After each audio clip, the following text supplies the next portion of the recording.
Hi, this is Federico with Cuttle, and in this video I'm answering a question about how to use connected text and emoji together. I think this is cool because it opens all sorts of creative possibilities using emoji.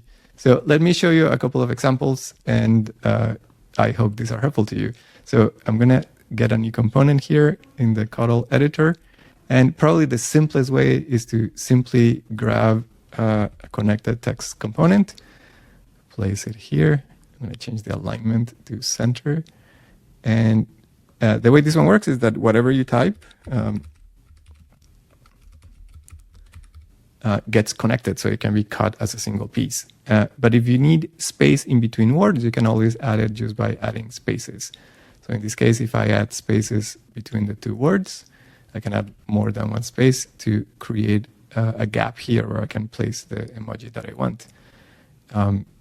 So then it's a matter of grabbing the emoji component, placing it here, and then choosing the one that you want. I think in general, the ones that are filled are easier to work with. Like, for example, this heart, or even this little black cat.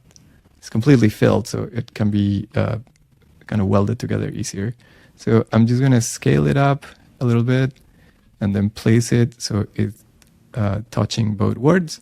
And then to weld it together, the easiest way to do it is to make both elements the same fill. So I'm going to change the fill of the letters to default gray.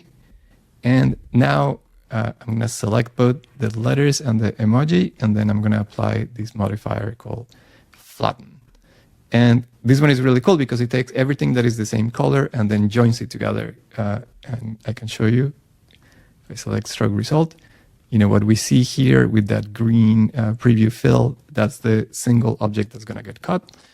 Or if you're going to engrave it, that's also going to kind of engrave in one operation. So I think this is the easiest way to do it. But I think sometimes if you want more control, or if you want to make multiples and want to change the words, this might not be the easiest way. So, because, for example, if I go here and change the words,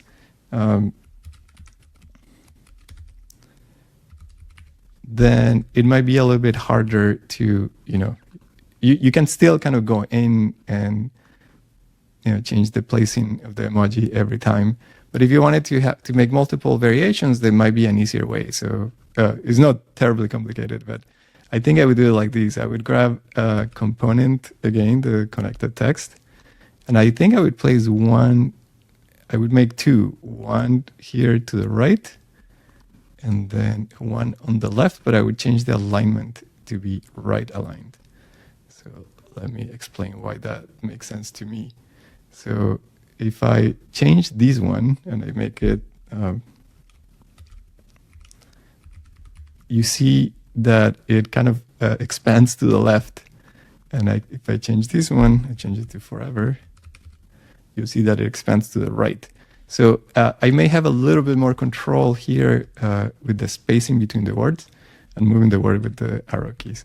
So I can control exactly the spacing that I want, and perhaps it might work better with some emoji. So let's try,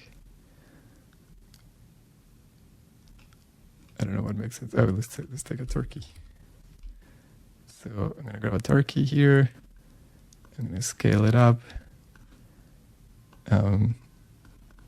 So that way, I guess it takes a little bit more work, but then I get the spacing that I want. So I can write any word here, and it's kind of always connected to the character, and then anywhere here. And then it's also always connected. And then I'm going to do the same operation. I need to get both to have the same fill. And then I'm going to select everything and apply the same modifier, which is flatten. And I think this is one way to use words and emoji. And of course, you know, once this one is, I applied all the things that I wanted, I can always go back and change the word, and it's kind of ready to go. Anyway, I hope this was helpful, and thanks for the questions. I'll see you in the next one.